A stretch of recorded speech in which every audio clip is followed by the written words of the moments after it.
crystal blessings. It's Hibiscus Moon with hibiscusmooncrystalacademy.com, and today I'm here to do a video topic that I've been pondering for quite a while. Whenever I'd get a comment or something on my Facebook page or on my YouTube channel, I always wished for the past maybe year that I had a video or a blog to refer to, because when it's a really big, juicy, meaty topic, I like to have a video or a blog that I've already done that I can refer to. But this one was a really touchy subject, and I wasn't really sure how to approach it quite right. And I was really feeling the need lately that I really need to put this out there. I need to do this, and I know I'm bugging you right now because you don't know what the hell I'm talking about. The subject is money. It has nothing to do with crystals, although I do have my dark smoky citrine to really give me the power, and I'm intending to hold this while I'm talking to keep me on the right track here. I also have notes in front of me because I want to make sure I don't miss any of my important points. Usually I just flow with this kind of thing. It's not a real fancy schmancy video like I do sometimes on this, because I have a feeling it's going to be kind of long. There's a lot I need to say. I might have to edit some stuff out to, you know, not make it huge, long, rambling thing.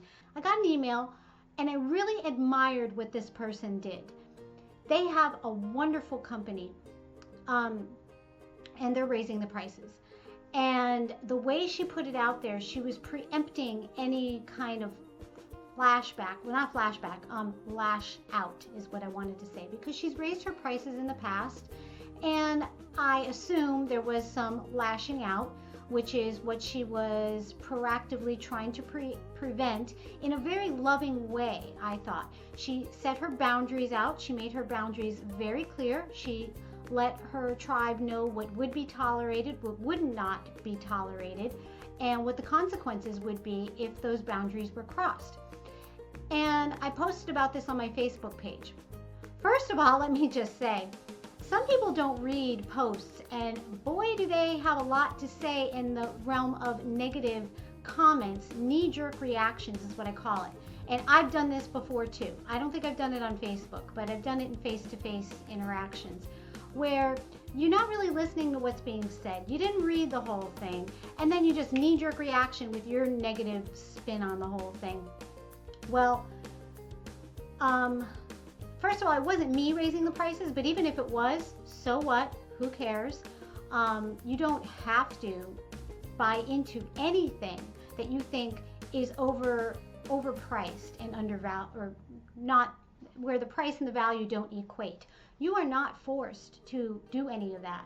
So, you know, I don't understand the negative lash out. When I get these like tensions, like I need to talk about this, it seems I'm tapping into something that's going on, or maybe it's vice versa, but I put it out there, and those posts or vlogs get more interaction and more comments than anything else I might write about.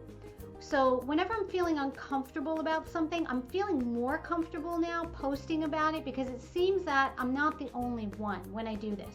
Yeah, I might ruffle some feathers and lose some people, but I'm really happy when that happens, because what that does is, when it ruffles those feathers and people get really pissed off at me, I'm striking a chord, but then I'm also making my tribe really pure, because those people are going to fall off. They're going to say, that girl is not for me, and that is okay. That is totally okay. There are people out there that are not for me, or maybe I thought they were for me, and then I find out they think really strongly about something, and that really goes against my core values, and then I'm like, okay, unsub. I don't go screaming at them, and you know, hey, if that makes you feel good, then have at it. But again, we're not going to resonate real well, because first of all, I'm allergic to drama. I want nothing to do with it. So take your drama and hit the road, Jack. I don't do drama. Some people thrive on it. For some people, it's their oxygen. For some people, they need it to live. If there ain't no drama, they will make drama. I know people like this in my life. And so I understand it real well and what's going on. Their life might be quiet and they see drama happening over there to someone else. They get envious of the negative attention, and then they jump in and throw themselves into the drama because, hey, I need to be a part of this too. I'm a drama mama or a drama daddy, whatever. So I don't do drama. All right. So it makes your tribe really pure when you're super authentic, when you tell people what you really think, and when you're feeling a little uncomfortable, you know it's going to ruffle some feathers. Those people will fall off if they're smart, you know, unless, again, they enjoy drama and they want to hang around. But the nice thing about social media is if there's someone hanging around that is making your deal uncomfortable or miserable, guess what? Delete and ban, okay? It's way easier than in real life, although I think there's a lot of similarities between online and real life, but delete and ban is so wonderful because you don't have to get into it with these people. I enjoy a mature, respectful debate. I understand we have differences of opinion, and if you can keep it mature and respectful, I love having you around because I love hearing different points of view, and you might even get me to change my mind, and I love that. But if you're going to come around with drama and antagonizing and just spewing negativity and making the place yucky, those of you that know me know that I love Dr. Joe Bolte Taylor's quote of please be responsible for the energy you bring into this space or any transaction with me. It won't be tolerated. And that brings us full circle back to what this person said, basically. So I loved it. So anyway, let's get back on track here. So this is a blog post that's been sitting in my blog drafts for a year that I finally sort of kind of fleshed it out here, but I felt like I could really get my emotions across better in a video.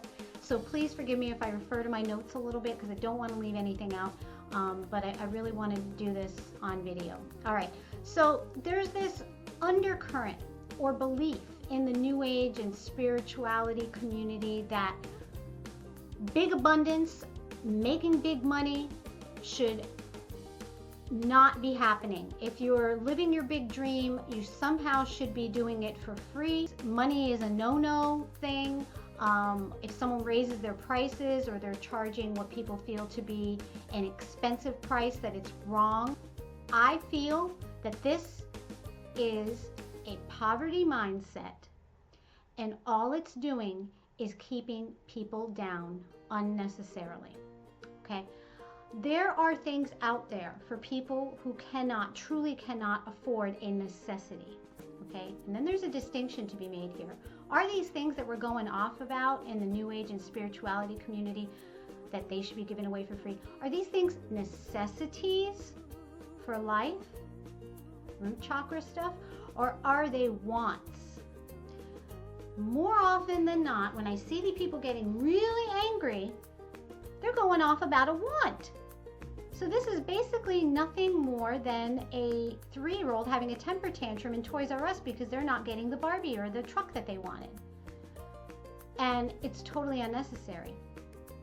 Sometimes I look at some of the people putting this information out there, big people, and I wonder, is it being done to keep people down in some way? You know, part of that whole media spin on the economy is bad, the economy is so bad, oh my gosh. Okay, there's a big media spin going on about that, and I just posted about, you know, not believing everything that you read and doing your own research and all that, so I'm not going to get into that here. But people buy into that hook, line, and sinker, and they sink their whole existence into it and everything that's going on around them. Now, I've lived in poverty. You know what? No, I'm not going to go into the I did this and this happened to me and woe is me. I'm not going to do that because I don't live there. I live in abundance. Okay? So I'm just saying that I do know what that's about. I also know how to get myself out of it. I know that if I graduate from college with a degree like I did in biological anthropology, where what the hell are you going to do with this degree? Who is going to hire you? Nobody. So what did I do? I bartended some more because I was already bartending, and I made up my own business. And I waited for that to be able to support me. And I knew that it would. And so I made it happen, and it did. Okay, so those of you that get mad whenever we say manifest it, manifest it up, or whatever, and they get mad. They get really, really, really mad. Oh, so easy. I'm so tired of hearing this manifest it. Okay, that anger and attitude is almost surefire going to make any tried manifesting fail. Right? So I know what it takes, and that attitude right there ain't gonna work. That will not cut it. And, you know, that's a common request in our community, but yet when people have it, some get really upset about it. Okay? Some are the very same people who are saying they want prosperity and abundance. So this is why it's not happening. The most philanthropic people I can think of right now that really give and give and give a lot. We don't even know who many, probably most of the most philanthropic people are in this world. We don't even know who they are. One time I posted something on my Facebook page about successful people, and success is relative, okay? But apparently a lot of people view successful people as evil CEOs from the posts, the responses I got, that step on other people, kill other people's dreams, take their souls.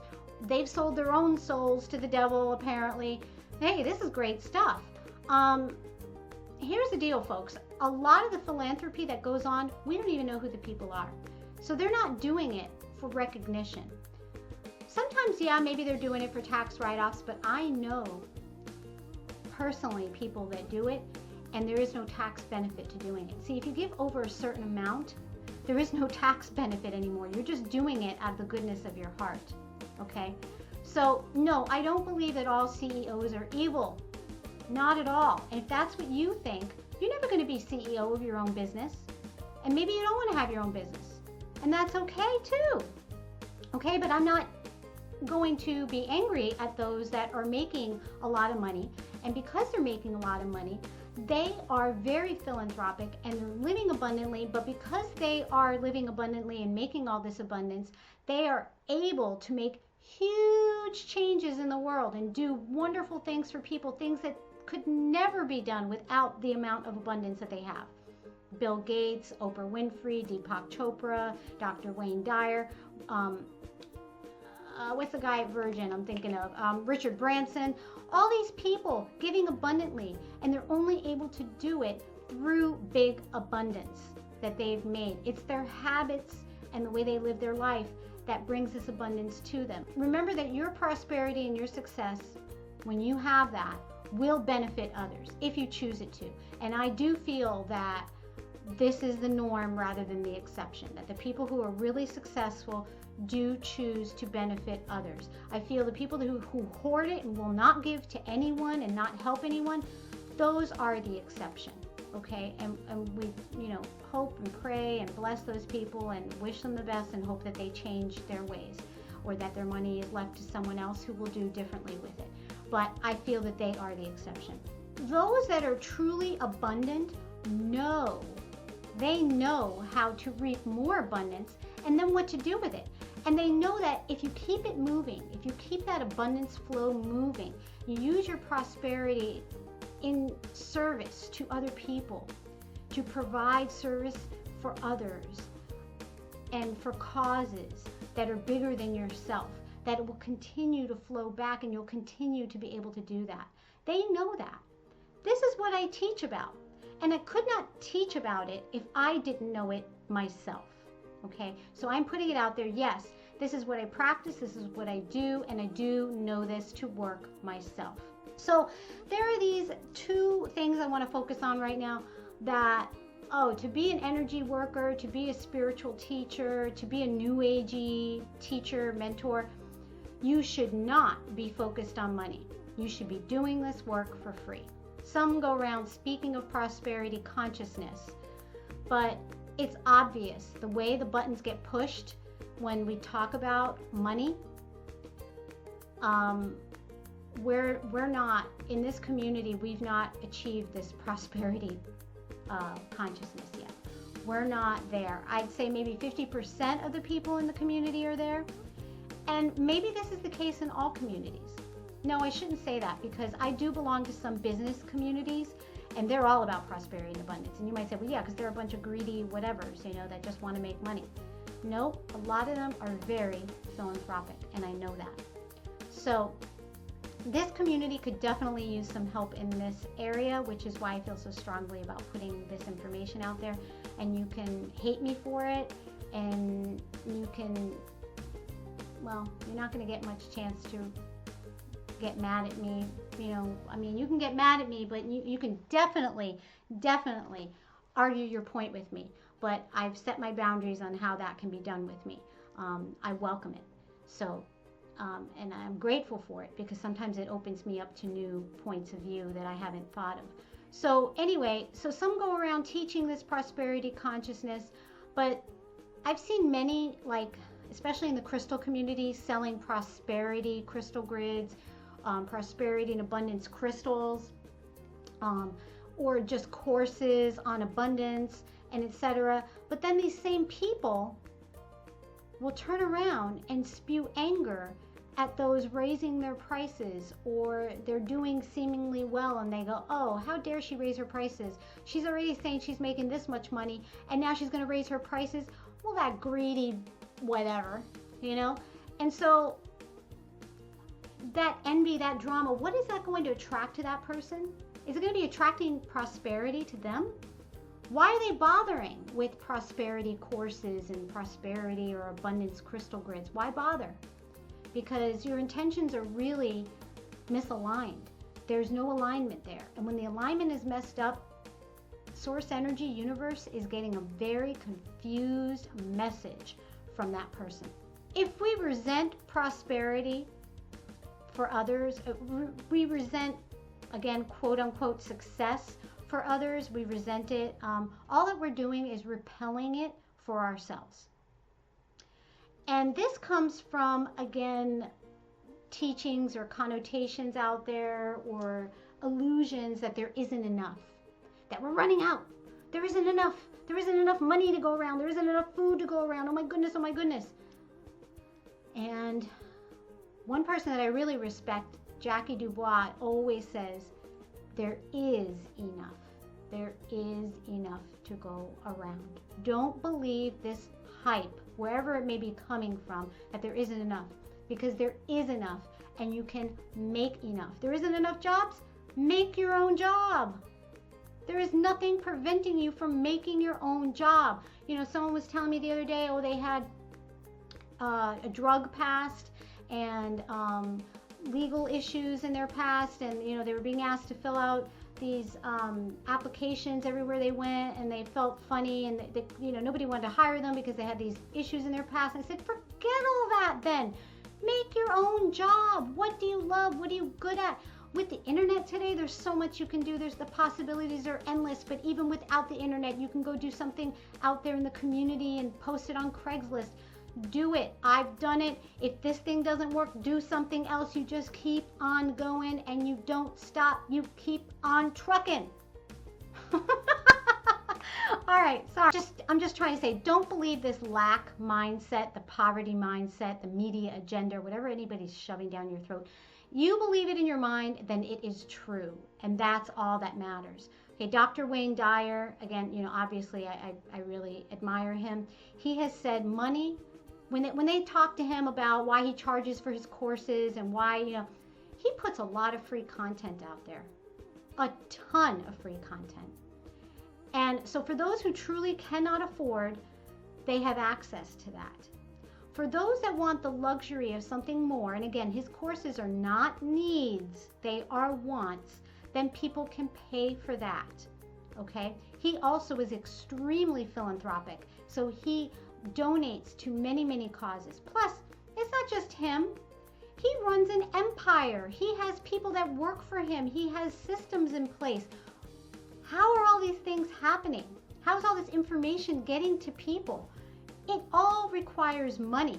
So this is a constant cycle that is happening, but because he's running that cycle, he's able to donate huge truckloads of this money energy to causes that really, really need it in amounts that you and I could only dream about, okay?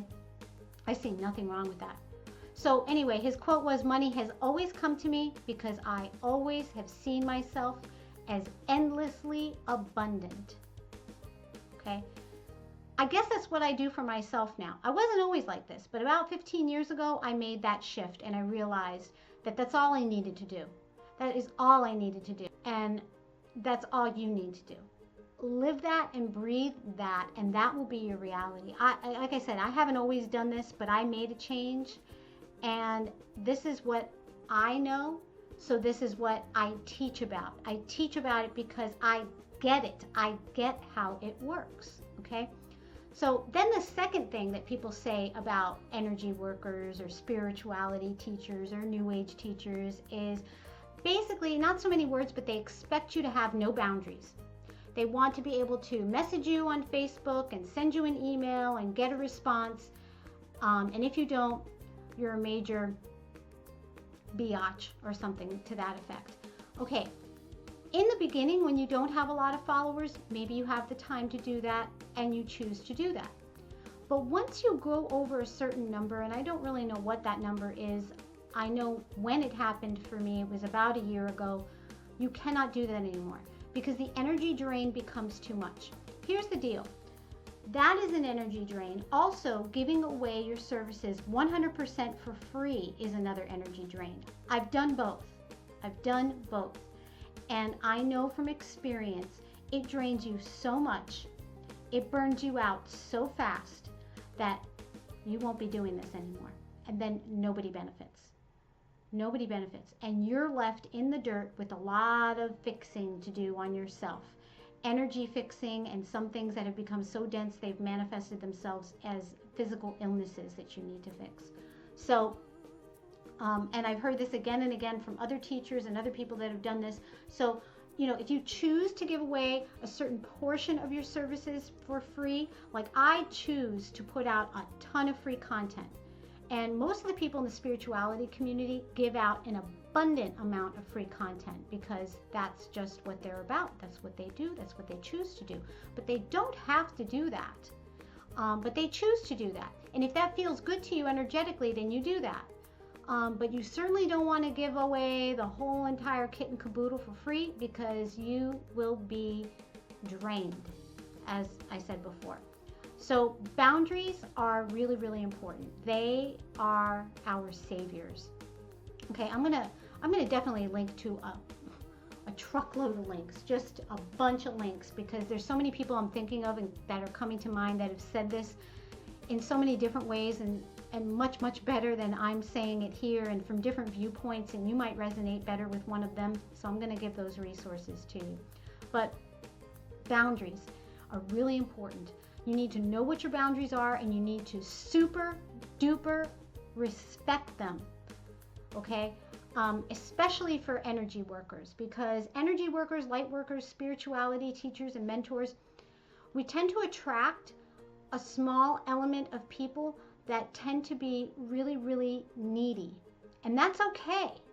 But sometimes, not all the time, when they're very needy, they will tend to test the fences. You ever watch Jurassic Park and the velociraptors were testing all the fences for the weak spots? They tend to test for the weak spots in your boundaries and see where you will move the boundaries.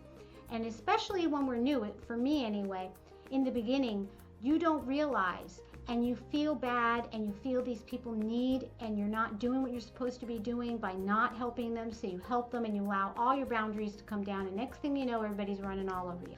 How do you respect, super duper respect your boundaries? By making damn certain that others respect them. How do you do that? You just lovingly repeat your boundary. You might have to repeat it 5 times, but don't get mad about it. Just realize that they need to learn about boundaries. That's all. Lovingly put them forth again and again and again. And then people will respect them and they'll respect you for that. So by setting your boundaries and keeping your boundaries and by being your real authentic self, you're only going to attract people that really resonate with you. And this is what I'm talking about, keeping your tribe really, really pure. If you do this, your tribe will be pure. They will truly resonate with you. I resonate with you guys big time, and I think you resonate with me. That's why you're following me. Otherwise, you wouldn't be, right? And this right here might throw some of you off, and that's okay. This sort of shakeup helps me to keep my tribe really, really tight. And like I said, just more pure and in line with my core values and vice versa. And for those of you that are in some kind of business for yourself, this kind of thing will bring your dream clients to you. Keeping your boundaries really firm will keep your dream clients with you, and those that really, sometimes you work with a person and you're like, oh God, no, I don't want to work with that person. This doesn't happen for me anymore. It used to. That's because your boundaries aren't being firm and you're not tightening them up enough or often enough and putting them to work for you. And I have a book about boundaries that I'll put in the resources. That's how you know that you're all resonating. It feels good. It feels right. You enjoy coming and showing up and doing what you do. If it doesn't feel right, we have choices, You can move on. Find someone else. There is never anything in this world that only one person teaches about or only one person is the mentor on it. No. There are dozens of people for every topic I can think of. If you're getting like a really strong, passionate, bliss-like, good feeling, that's a sign that you're tapping into source energy. You're on the right path. You're really resonating with your path, your intentions, and you're doing the right thing. So don't let this, I call it schist, creep in about, oh, you're charging too much. You shouldn't raise that price. That's not right. This community won't like that. They're not going to like that you're making money doing this. They're going to say you're greedy.